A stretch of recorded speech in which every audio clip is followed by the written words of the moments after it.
Nothing says luxury like a mid-size sedan. A small luxury car means you're still struggling to make it, while a big luxury car means you're too eager to impress.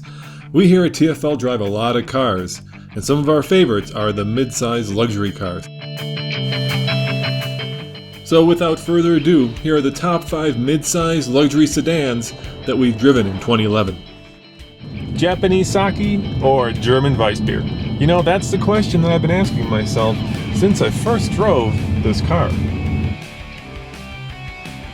I'm Roman Micah.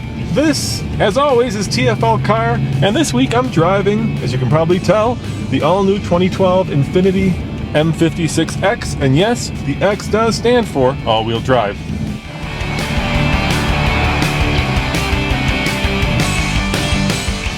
This top-of-the-line Infiniti is one sexy and smooth machine.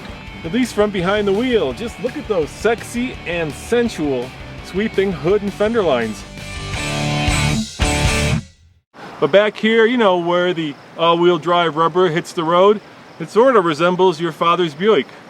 No, check, make that today's Buick Regal.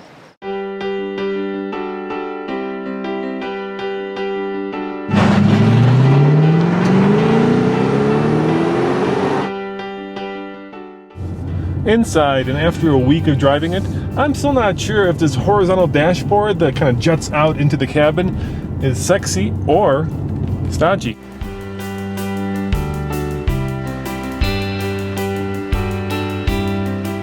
You know what? I'll let you be the judge of that. I feel the same way about the silver-infused Japanese ash wood, which has become a default signature of the Infiniti. Why would you blend silver and wood? Obviously, the designers think it looks expensive and cool.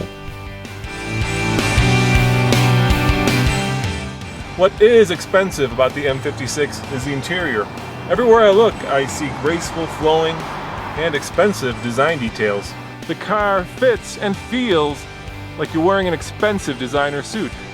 I'm just not convinced that I like the designer.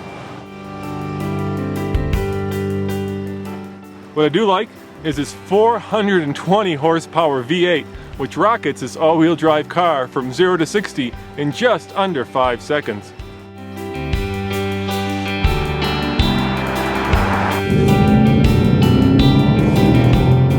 I am, however, impressed with this Infiniti's ride and handling.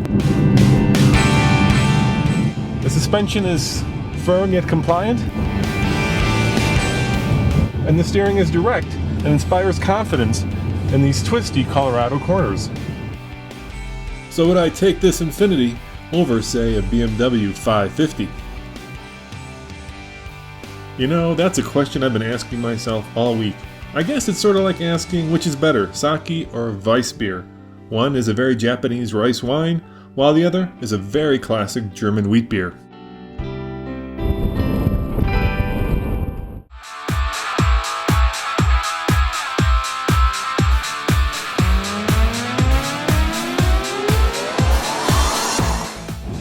Every once in a while, there's a benchmark. The Illuminati of all great cars. The one car that you look at and go, my God, that is as good as it's gonna get. And for years, it's been the BMW 5 Series. I, right now, am driving one. And I'm gonna compare it next to something Roman brought.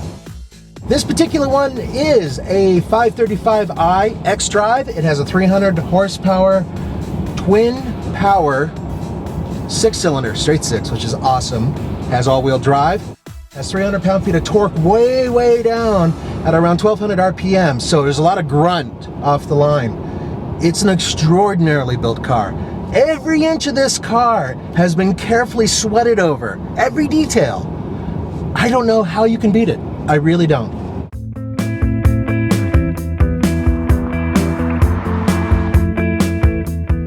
Volkswagen has stated publicly that they want to be the world's biggest car manufacturer. And how do you do that? Well, you got to sell more cars. And the way that you sell more cars is you build better cars. And this is a better car. It's the new 2012 Audi A6, and it has some of the world's best sedans dead in its sights.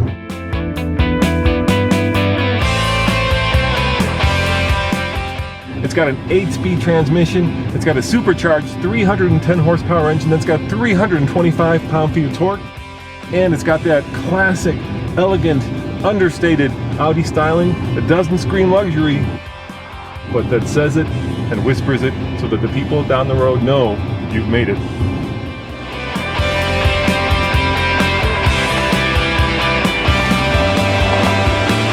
Wow, Nathan, nice car. The new 5 Series. Man, I thought you were going to do something stupid like bring a Daewoo or something. I'm smarter than I look. Why would you think I'd bring a Daewoo? I think you know why.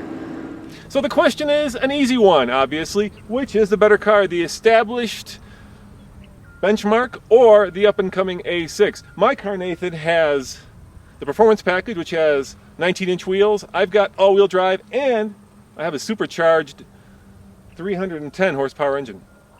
Huh. My car has a sports package. It has 19-inch wheels, all-wheel drive, and it has a 300 horsepower turbocharged engine. By the way, Nathan, this is a classy car. Why are you dressed in a t-shirt?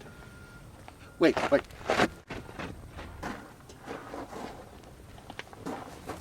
I don't know what he's up to, but I'm trying to make it more presentable. Yeah? Yeah, you look like a math professor on your date night with your third wife. I guess I should change, huh? Yeah, go back to the Daewoo shirt. So, how do we figure out which car is better? You know, this is the first time we're actually doing a legitimate head-to-head evaluation. Drag race! Drag race! Yeah! Let's go! All right. We're going to do something different today. We're going to do the impromptu TFL car nose to tush drag race. And basically what it entails is Roman's got more power. He's going to sit in front of me. I'm going to be behind him. He's going to take off. I'm going to see if I can keep up with him. That's really more of a realistic test rather than going side by side and going down the street and making people jump off the sides of the road.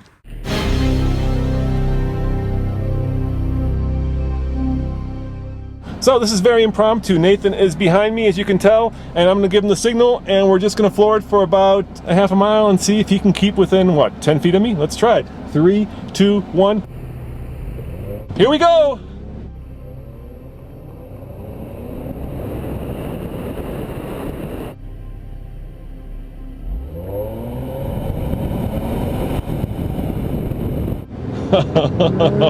Oh yeah, feel that horsepower.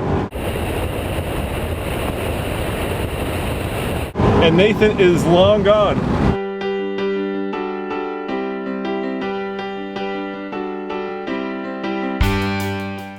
It hurts to lose, doesn't it, Nathan? Yeah, and what you guys didn't see is the fact that we tried that race several times. I had the car in sport mode, sport plus mode. I brought the mirrors in, I manually shifted it. And no matter what, there's this huge hesitation, and I cannot keep up to the Audi. Point Audi. I want to make sure that it's not your driving style, Nathan, that makes this car such a, well, slow moving vehicle off the line. So I'm going to floor it. 1 1000, 2 1000, 3 1000 before the power came on. Yeah, the same thing even if you're in any of the sports modes, it's just as slow. Yeah, all right, I was wrong. It's not you, it is definitely the car. Very surprising. Don't get me wrong, I love the look of the new 5 Series. The Bengal ears are way behind it. Thank God. It's sexy, it's cool, but, and this is a big but, it looks like a 3 Series. So what's wrong with that? This looks It's like the 8 Series. Oh. Yeah, okay, I get it. See, that one looks like the more expensive one, whereas in this one looks a little bit more like the cheaper one. Is that where you're coming from? exactly, you got it. So, point Audi. Audi. All right, 5 Series. I can't wait to drive this car. Oh, sound of that engine. All right, here we go. There's a reverse! Nathan, what the hell is this paddle thing BMW put in place? Yeah, and you'll notice I actually put it in park one time when I was changing the radio stations. All right, I don't like that. I'm sorry, I don't like that. Yeah, BMW's new trickery.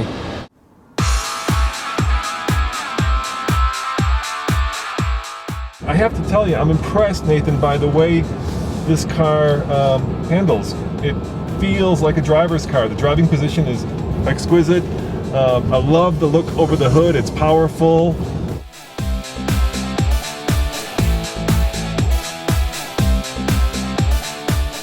But when I floor it, not a lot happens. And in the Audi, there's a lot of scoot.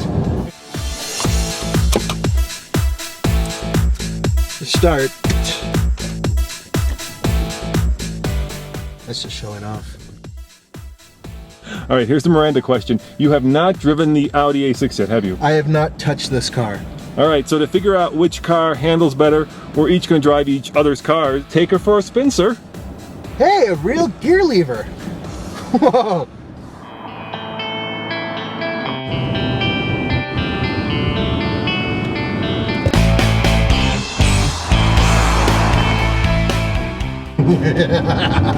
Wow.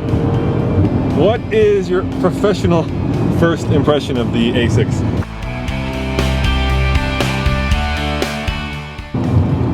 It's lighter. In every way, it's lighter. It feels lighter, feels friskier. It's more playful. Goes around corners better. Speeds better. Here's the thing. My car weighs over 2 tons. The difference between these two cars is nearly 400 pounds. 400 pounds is a lot when you're talking about two cars that have a similar type of performance envelope. So this car's, it's better. You know, Nathan, by my count, and I feel bad about saying this, it's 3-0. There's one chance though. How much does that 5 Series cost? I happen to have it right here, and the total price is, drum roll, $67,875. $61,530. But you have different equipment than mine, and as such, the base price for this is $52,400. $49,900. Point Audi. Well, as always, this is Roman Micah and my cohort in crime, Nathan Adlin. reporting for TFLcar.com. .com. Oh, by the way, Nathan, one more thing. Do you fit in that? Hold on a sec. I'm taking my time. What button was it? Is it this one? No, that opens up the door. Is it this one? No, that closes. Oh no, it's this one. I found it. Sorry, Nathan, had the wrong button there. So do you fit? It's hot. Yeah, it fit. It's a little tight. Well, that begs the question. Do you fit in the Audi? I'm not going to make him wait this time. That was cruel. Here you go, Nathan. Do you fit? Yeah, you know, it's a little bit bigger in here. I mean, I'm sure on paper they're pretty close, but this one's more comfortable for Nathan. Yeah, you look real comfortable, especially your right leg there, Nathan. Yeah, it's my new yoga position. It's called Audi.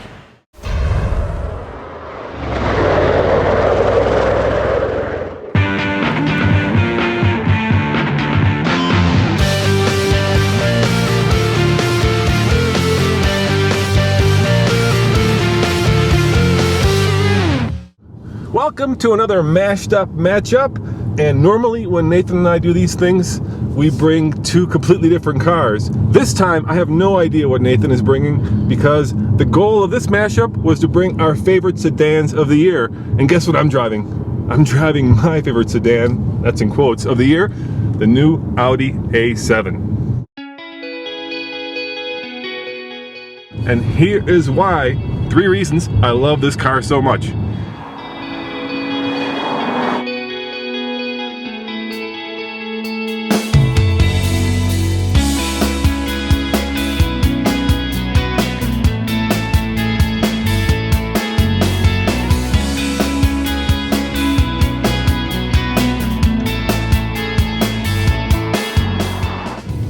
All right, here's my number 3 reason why I love this car so much. It, in my mind, is the perfect combination of sport and luxury. With a 310 horsepower supercharged engine, it's got enough pop to put a big smile on your face, and yet when you just want to cruise, sit back, and relax, the Audi A7 does that as well.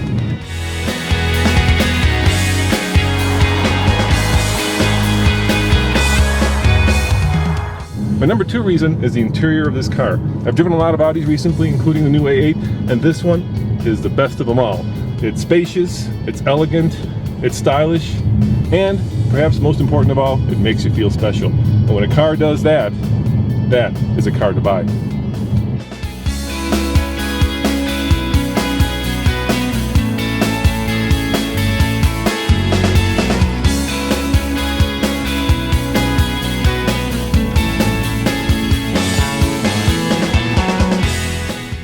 And my number one reason that I think this Audi A7 is my favorite sedan of the year is it's just beautiful.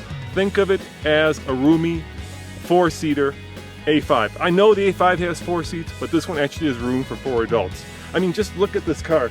It is what you'd want in a car. It's low, it's wide, it's mean, and honestly, I'm not sure whether the front or the back end of this car is more handsome. Yeah, I know. Is it a sedan? Is it a coupe? It doesn't matter. It's just gorgeous. Unlike the BMW GT, you know, the one where you better like big bottoms, this car is a car that I am proud to drive, and it's a car that gets all sorts of looks, and that is the reason why it is one of my favorite sedans of the year. Roman and I agreed to bring our favorite sedan of the year. And it was hard for me because I was really torn between the Cadillac CTS-V and this. This is the 2011 Jaguar XFR. Like, ridiculously bad. And I'm not kidding.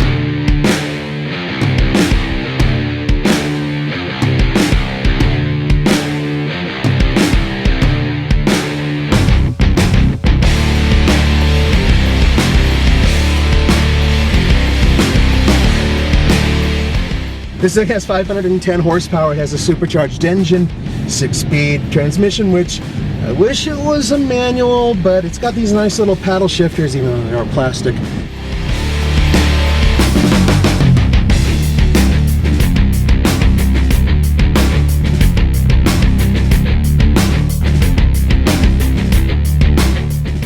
And it flips the throttle when you downshift, and it holds the road like Lindsay Lohan holding a bottle of beer, okay? It just will not let go. Number 3, there's a certain type of emotional cachet this car carries, and I'll tell you why. Because even an ugly fat guy like me, when I'm driving it, I'm hot. Especially the Cougars, man. They come out of the woodwork. They run their fingers along the hood and they look at me and go, "What type of Jaguar is this, baby?" I'm not kidding. It really happens. And it can happen to you. You just gotta fork out $79,000.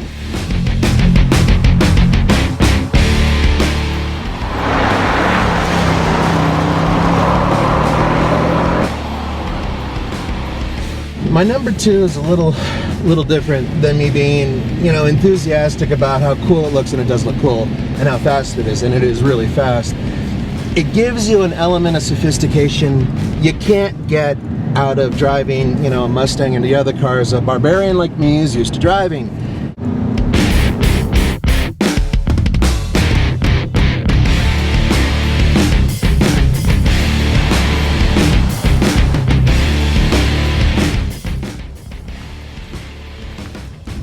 My number 1 reason is simple.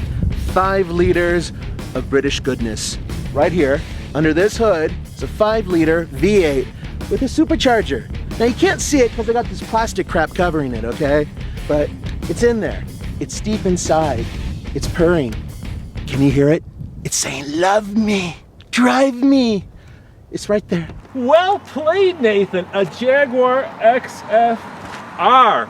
I am seriously impressed and a bit jealous. Okay, but you guys are gonna hear this first.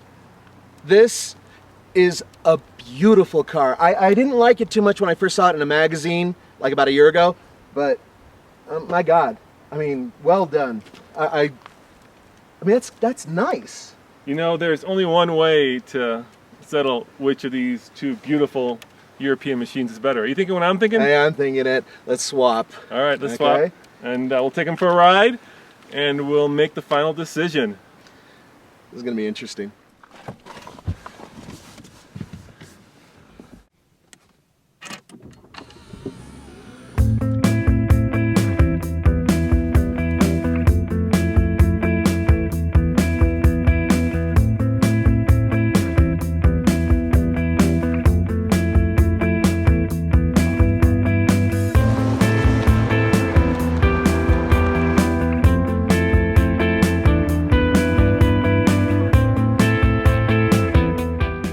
All right, Nathan, what do you think of this fantastic car now that you're behind the wheel?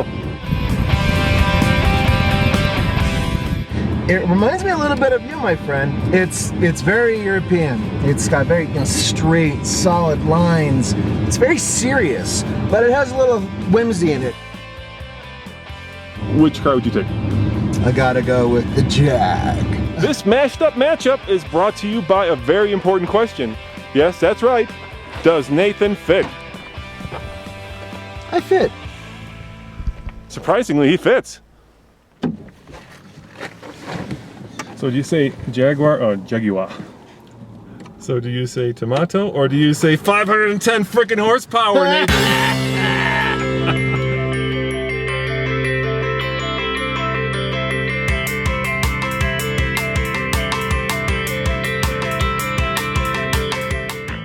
It feels precise, it feels alive, it feels like it's on his tiptoes, and it feels like, you know, here's a bad Motor Week auto. Oh no, let's see if this Jaguar has claws. And this car has claws. It feels, you know, it feels alive, dude. Yeah. Oh, those brakes. My God, those brakes. Oh, and I wasn't stomping on them. Oh, the engine note. Oh my.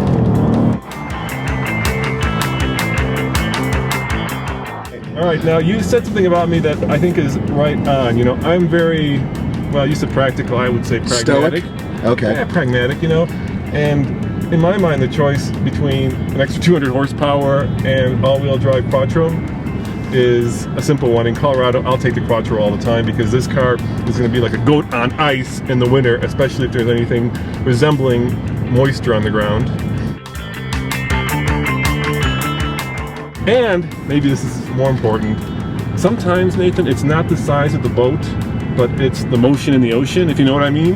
And the Audi has some smooth moves, my friend. Yeah, but this one's brusque and angry sometimes, and it makes me feel special.